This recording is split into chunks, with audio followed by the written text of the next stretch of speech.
Okay, so I'm here at the Stone Circle Bike Show in the Supermarine Sports Club in Swindon, and it's getting busier and busier. It's been open for about an hour now, and there's quite a few people here.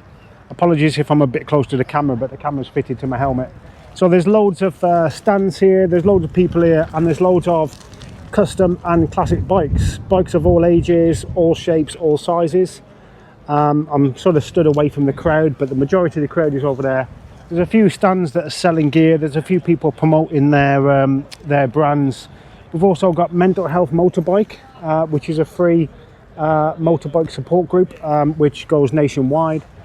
We've got Rospa here, advertising what they do, and yeah, you name it. You've got people who do custom paintwork, people who do custom building, and so on and so forth.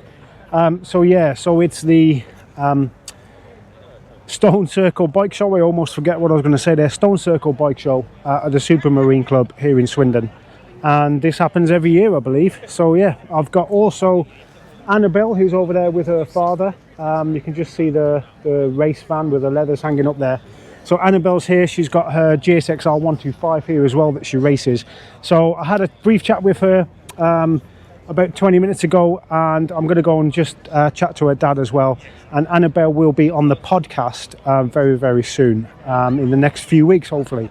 So we'll arrange the details of that, and we'll get her on to help promote, young people getting into racing.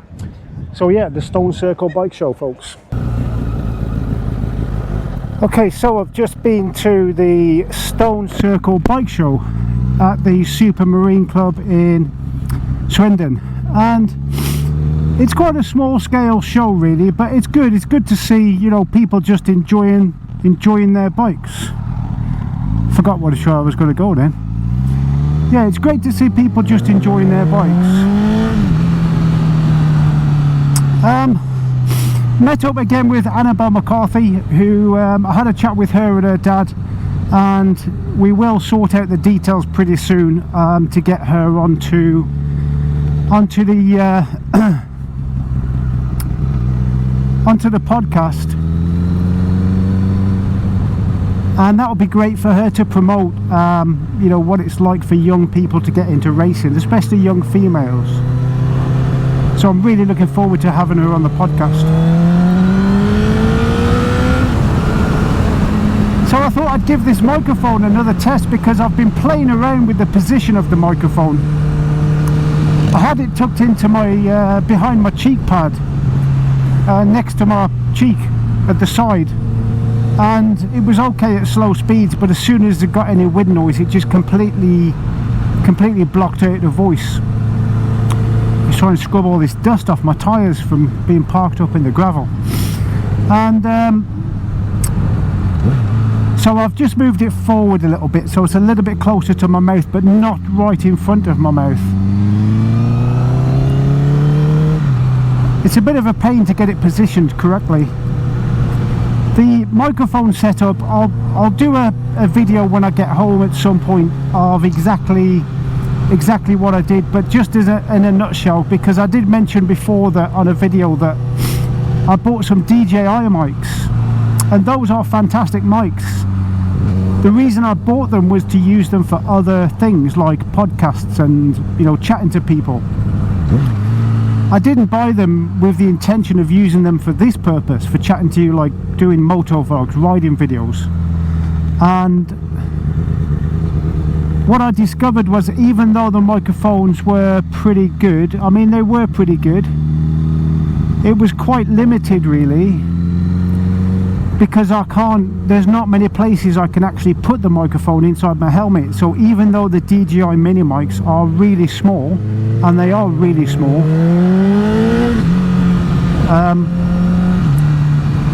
they're still bulky enough to not fit in behind the cheek pads or anywhere like that. So the only place I could fit them was right in front of my mouth. And then if you have the microphone right in front of your mouth, that can distort the sound quite a bit. The other downside of the DJI mini mics was that obviously they need to be charged up. Now, whilst they will hold charge for a very long time, it's not it's not convenient just to having to keep taking the microphone out of the helmet every time you want to turn it on and off. I mean, it's not possible to do that obviously while you're riding, so that's a disadvantage as well. So I thought I'd just jump onto the dual carriageway and just see what the audio is like now that I've got the microphone placed in a slightly different position. So I went back to using the Apple earphones microphone, the inline Apple earphones mic. I went back to using that because it's simple, it lives in my helmet permanently, I never need to charge it up, it never needs any external power source, so it's super convenient.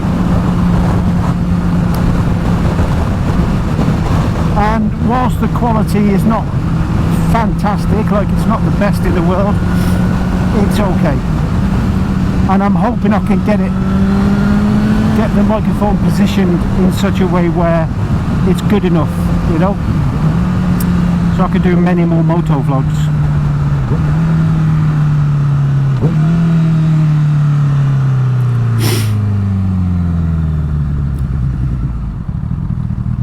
So yeah, it's just trial and error, isn't it? Trial and error to get the right setup.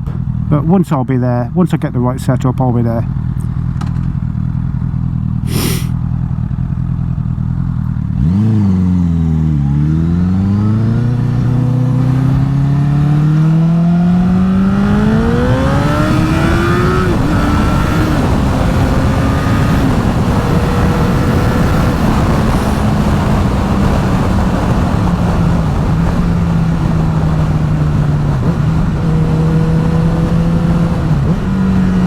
So I'm going to do a quick loop and then head home and then see what this audio works out like.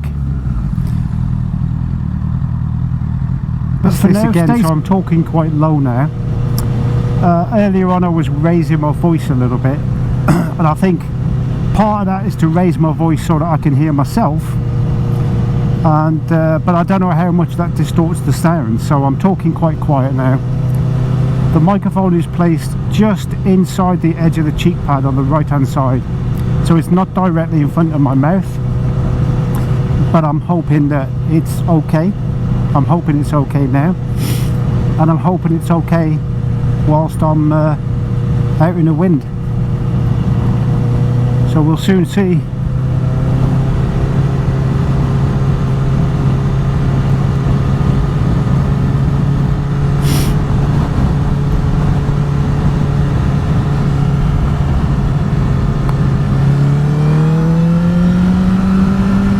Yeah, now I've got a bit of a lick on now, and I'm just wondering what that audio is like. So this little bit of road is fantastic. I mean, there's a couple of blind bends, there's a few crests and undulations in the road, there's a few turns that are blind. It's not very long, but it's actually quite exciting, except for when you get loads of traffic on there.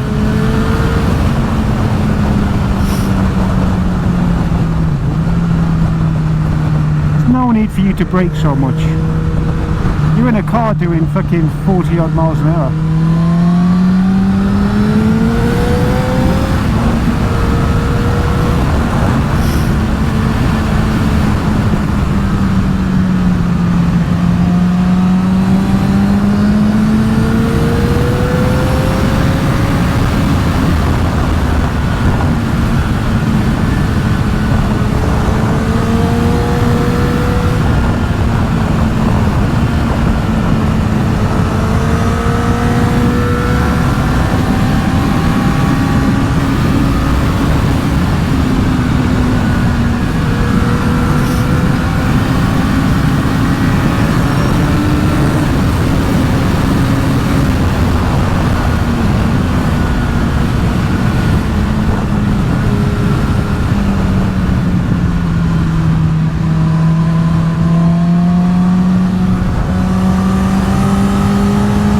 Absolutely fucking beautiful piece of road.